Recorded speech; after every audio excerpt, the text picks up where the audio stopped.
The Vocal Transformer plugin here in GarageBand iOS can do some pretty crazy things, but can it actually be useful in your projects? Well, that's what we're going to find out in this video. Let's go. Hello, my name is Pete Johns. Welcome back to Studio Live today and our 5-minute GarageBand tips. Let's dive in. The Vocal Transformer plugin allows you to change the pitch and the formant of any track, whether it's an audio track or a MIDI track here in GarageBand. To add the plugin, select a track and tap on the mixer icon up here in the top left. Now tap Plugins and EQ, hit the Edit button, find an empty slot and hit plus. Vocal Transformer is the last one on the list of your standard GarageBand effects.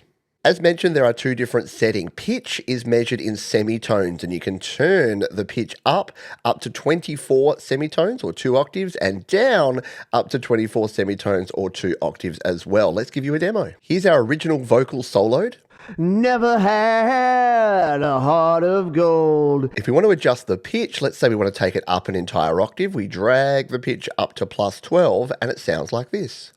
So it don't matter just what you sold. Now you heard there that it's introduced some artifacts, and that's the thing I wanted to make really clear is you're not going to get the perfect clarity of your original sound by using the Vocal Transformer, but by playing with the Formant, which controls the timbre of your voice, this can actually help. So usually if we turn the Formant up, we get a slightly better, more realistic sound. Throw away what others need. You cause pain.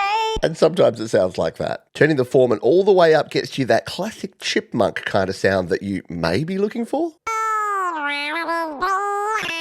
Of course, you don't have to go a whole octave. Sometimes you maybe just want to change the key of a track, so you want to move it, say, down 1 tone. Let's move it down to minus 2 semitones, and take a listen. It's asinine, just what you do. And again, we can adjust the formant to get a little bit more Barry White going on in this one. Let's turn that down to maybe minus 10 and take a listen. You blame the world for hurting you. And yes, you can use this on guitars or keys, but there's better ways to do that, especially your virtual instruments, by just transposing the audio. You can find out about that and a whole bunch more in the other videos in the description. So are there any practical uses for this? Well, one thing you can do is duplicate out your vocal, and if we copy and paste this one down to this next track, we can create ourselves a little harmony section. So I've now got 2 different vocals here that are exactly the same, but what I'm going to do is leave this one at 0, 0, but for this one, what if we wanted to just bring the pitch up like a couple of tones? Let's bring this one up 3 tones